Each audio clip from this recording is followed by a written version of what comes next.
8 फेरों का 8वां वचन। स्वाति ने इसी साल शहर के कॉलेज से पढ़ाई पूरी की है और अब उसके लिए जगह जगह से रिश्ते आने लगे हैं। स्वाति से ज़्यादा उसके रिश्तेदारों को उसकी शादी की चिंता है, इसीलिए जो भी स्वाति के घर आता वो किसी नए लड़के की खबर ज़रूर ले आता। अरे दीदी, ये फोटो देख के बताओ कैसा है। राहुल नाम है लड़के का, मेरी सहेली की बहन का बेटा है। अपनी स्वाति के साथ एकदम प्यारी जोड़ी लगेगी इसकी। ज़रा दिखाना, फोटो तो बढ़िया लग रहा है। कोई गलत आदत वादत तो नहीं है ना इसे? और कमाता कितना है? अरे कोई गलत आदत नहीं है दीदी, आप कहो तो एक मीटिंग करवा देती हूँ, फिर सब कुछ फाइनल कर लेना। हाँ, ये सही कह रही हो तुम। संडे को स्वाति के पापा भी घर पे ही रहेंगे। बुआ फिर वहाँ से चली जाती है और रात को स्वाति की माँ उससे कहती है, स्वाति बेटा, आज कमला बुआ ने एक लड़के की फ़ोटो दिखाई है। संडे को वो लोग मिलने आ रहे हैं, तैयार हो ना तुम बेटा? अरे मम्मी, आप कहाँ कमला बुआ के चक्कर में आ जाती हो? अभी इतनी जल्दी कोई शादी वादी नहीं करनी है मुझे। अरे बेटा, अच्छा लड़का है, बुआ जानती है उसे अच्छे से। हाँ स्वाति बेटा, एक बार मिल तो लो, बाद में देखेंगे आगे क्या करना है। वैसे तो कमला रिश्ता लाई है तो मना करने का तो कोई सवाल ही नहीं उठता। संडे की सुबह होती है और कमला बुआ राहुल और उसके मम्मी पापा को लेकर स्वाति के घर आती है। अरे आइए आइए भाभी, इसे अपना ही घर समझिए। इनसे मिलिए, ये मेरे भैया और ये मेरी भाभी हैं। नमस्ते भाभी जी, ये है हमारा लड़का राहुल, सरकारी नौकरी की तैयारी कर रहा है ये। वैसे आपकी बेटी कहाँ है? अरे स्वाति बेटा, बाहर आ जाओ। वैसे कितनी पढ़ाई की है स्वाति ने? जी, पोस्ट ग्रेजुएट है हमारी बेटी साइंस में। ये सब तो ठीक है, पर घर संभालना जानती है या नहीं? हमें कौन सी इससे नौकरी करवानी है, नौकरी तो मेरा बेटा करेगा ही। पर मैंने इतनी पढ़ाई की है और आप चाहती हैं कि मैं घर पर ही बैठी रहूं? अरे स्वाति बेटा, ये बड़ों की बात में तुम कहाँ बोल पड़ी? हम सब देख लेंगे क्या करना है क्या नहीं। हम तो इसी बात पर विश्वास करते हैं कि घर के लड़कियां घर में ही रहे तो ज़्यादा अच्छा रहता है। वरना भाई साहब, आप तो आजकल के हाल जानते ही हैं, कितनी घटनाएं होने लगी हैं औरतों के खिलाफ। स्वाति बेटा, रसोई का काम तो पूरा जानती हो ना? शादी के बाद तुम्हें ही संभालना है वो सब। अरे बहुत अच्छा खाना बनाती है ये, आप सब लोग इसकी तारीफ करते नहीं थकेंगे। लो भाई, हो गई मीटिंग, अब शादी की तारीख फाइनल कर लेते हैं, क्यों भैया? भाई, हम तो पंडित जी से चर्चा करने के बाद ही तारीख फाइनल करेंगे। सालों से हम उनकी बातें मानते हुए आ रहे हैं। लड़के वाले और कमला बुआ की बातें सुनकर स्वाति एकदम नाराज़ हो जाती है और उसे लगने लगता है कि शादी के बाद उसे घर पर ही बैठना पड़ेगा। लेकिन घर वालों के आगे उसकी एक नहीं चलती और उसे शादी के लिए हाँ कहना पड़ता है। शादी का दिन आ जाता है और सब मंडप में जमा होते हैं। अब फेरों का समय हो गया है, अब कन्या अपने वर से 7 वचन मांगेगी। आप किसी धार्मिक आयोजन में जाएं तो मुझे भी ले जाएंगे। आप मेरे माता पिता का भी बराबरी से सम्मान करेंगे, हमेशा मेरा साथ निभाएंगे। आपको दोनों परिवार की जिम्मेदारियां बखूबी निभानी होगी। हर ज़रूरी बात में मेरी भी राय लेंगे। आप सभी गलत आदतों से दूर रहेंगे। आप मेरे अलावा किसी और औरत से कोई गलत संबंध नहीं बांधेंगे। ये 7 वचन पूरे हुए, वर क्या तुम्हें ये सारे वचन मंजूर है? जी हाँ पंडित जी, मैं सारे वचन अच्छी तरीके से निभाऊंगा। अरे वाह वाह, बढ़िया तरीके से सब काम संपन्न हो गया। तो इसी के साथ विवाह संपन्न हुआ और आज से ये दोनों पति पत्नी हुए। 1 मिनट पंडित जी, अभी एक वचन लेना बाकी है। अब कौन सा वचन है बेटा? मैं अब हमेशा के लिए किसी दूसरे घर में जाने वाली हूँ, तो पति के अलावा मैं अपने सास ससुर से भी एक वचन लेना चाहूँगी। अब कहो बेटी। मैं ये चाहती हूँ कि मुझ पर किसी बात की कोई पाबंदी नहीं लगाई जाएगी। मुझे सब कुछ करने की आज़ादी होगी और मैं भी विश्वास दिलाती हूँ कि मैं एक अच्छी बहू बन के दिखाऊंगी। स्वाति की बात सुनकर उसके सास ससुर एकदम चौंक जाते हैं और कुछ बोल नहीं पाते कि उतने में कमला बुआ बोल पड़ती है। अरे बेटा, ये भी कोई कहने की बात है? रानी बन के रहोगी तुम तो। वचन देने से पहले सोच लीजिए, क्योंकि शास्त्रों में वचन ना निभाने वालों के लिए नरक से भी बदतर सजा लिखी है। स्वाति की चालाकी से वहाँ मौजूद सब लोग प्रभावित हो जाते हैं और लोगों में बदनामी ना हो जाए, इस कारण स्वाति के सास ससुर को उसे वचन देना पड़ता है। अरे कैसी अपशकुन वाली बातें कर रहे हैं आप पंडित जी? हमें मंजूर है बेटा तुम्हारी शर्त। स्वाति अपनी समझदारी से अपनी बात अपने ससुराल वालों से मनवा लेती है और खुशी खुशी राहुल से शादी कर लेती है। अब से हर शादी में मैं खुद 8 वचन दिलवाऊंगा। ओम मंगलम मंगलम मंगलम।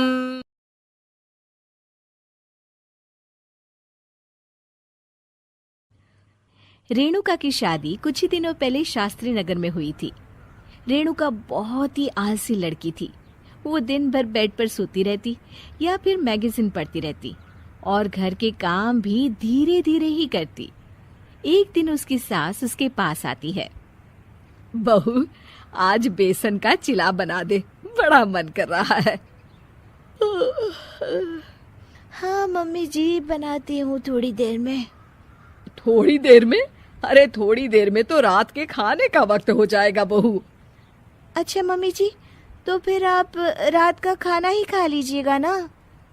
हे भगवान, कैसी आलसी बहू मिली है मुझे, हर काम को बस टालती ही रहती है।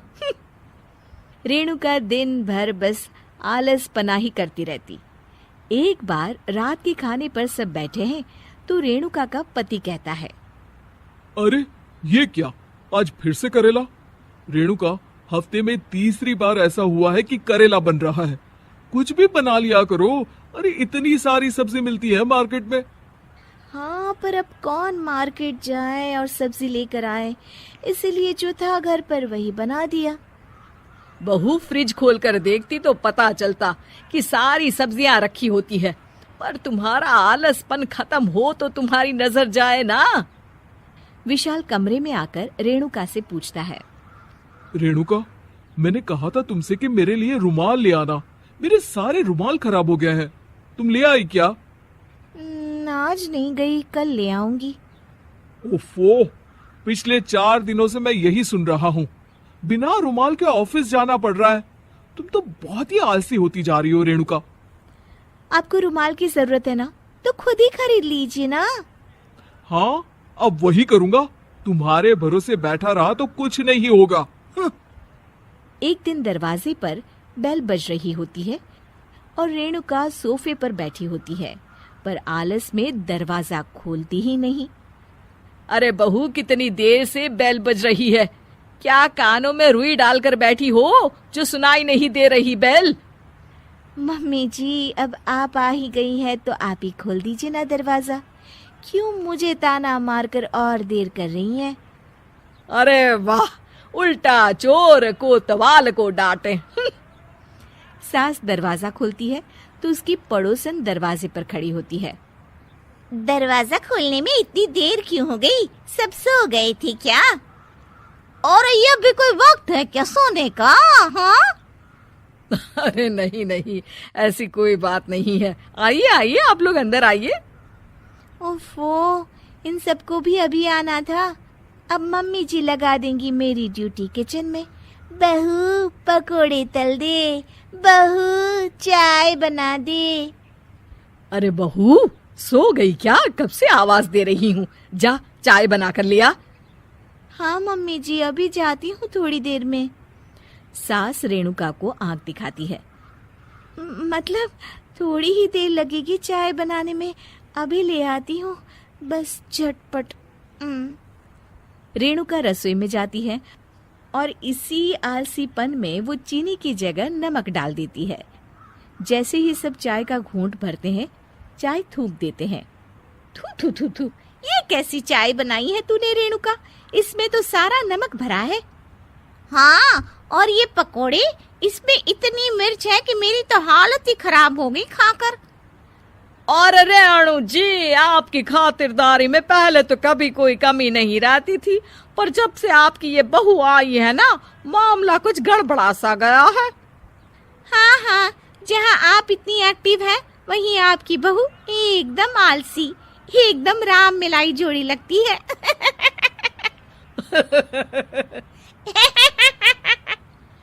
अच्छा जी, चलते हैं अब। नमक वाली चाय पिलाने के लिए बहुत बहुत शुक्रिया। सब वहां से चले जाते हैं।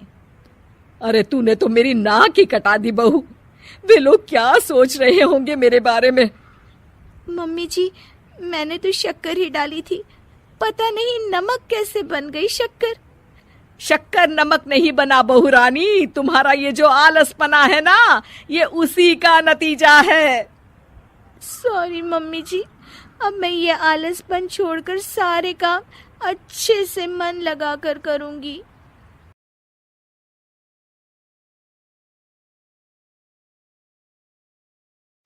बहू प्रिया को आदत थी हर काम में शॉर्टकट ढूंढने की, क्योंकि उसे हर काम में आलस आता था। अरे यार, दूध गर्म कर दो ना। अरे पेट में जाके तो दूध ठंडा ही हो जाना है ना, तो ठंडा ही पी लो ना। अरे तुम मेरा सर गर्म मत करो यार। अच्छा है, सर गर्म हो जाए तो सर पे दूध रख लेना, वो भी गर्म हो जाएगा। एक बात बताओ, तुम इतनी आलसी क्यों हो? अरे बोलो ना, इतनी आलसी क्यों हो? प्रिया, जवाब दो। जवाब देने में आलस आ रहा है। पति वहां से उठ के बड़बड़ाते हुए खुद दूध गर्म करने चला जाता है और प्रिया अपनी आंखें बंद करके सोफे पर लेट जाती है। प्रिया की इस आदत का घर वाले सबको पता तो था ही, अब तो बाहर वाले भी उसको आलसी बोलने लगे थे। अरे बहू सुन ना, एक गुड न्यूज है। क्या माँ जी, आप सब कुछ मेरे नाम करने वाली हैं क्या? अरे बस तेरा दिमाग पैसों में ही लगा रहता है। माँ जी, आपको तो पता है कि मैं गांधी जी की कितनी बड़ी फैन हूँ, और गांधी जी तो नोट पे ही मिलते हैं ना, इसलिए पैसों के अलावा कहीं दिमाग ही नहीं रहता। वैसे गुड न्यूज़ क्या है? अरे गुड न्यूज ये है कि मेरी कुछ सहेलियां आने वाली है। हैं? ये भी कोई गुड न्यूज़ है क्या? जब भी आपकी सहेलियां आती हैं, मेरे किसी न किसी काम में खोट निकाल की जाती हैं। हमेशा कोई कमी दिखी जाती है उनको मेरे काम में, और मुझे आलसी बोलते हैं वो लोग।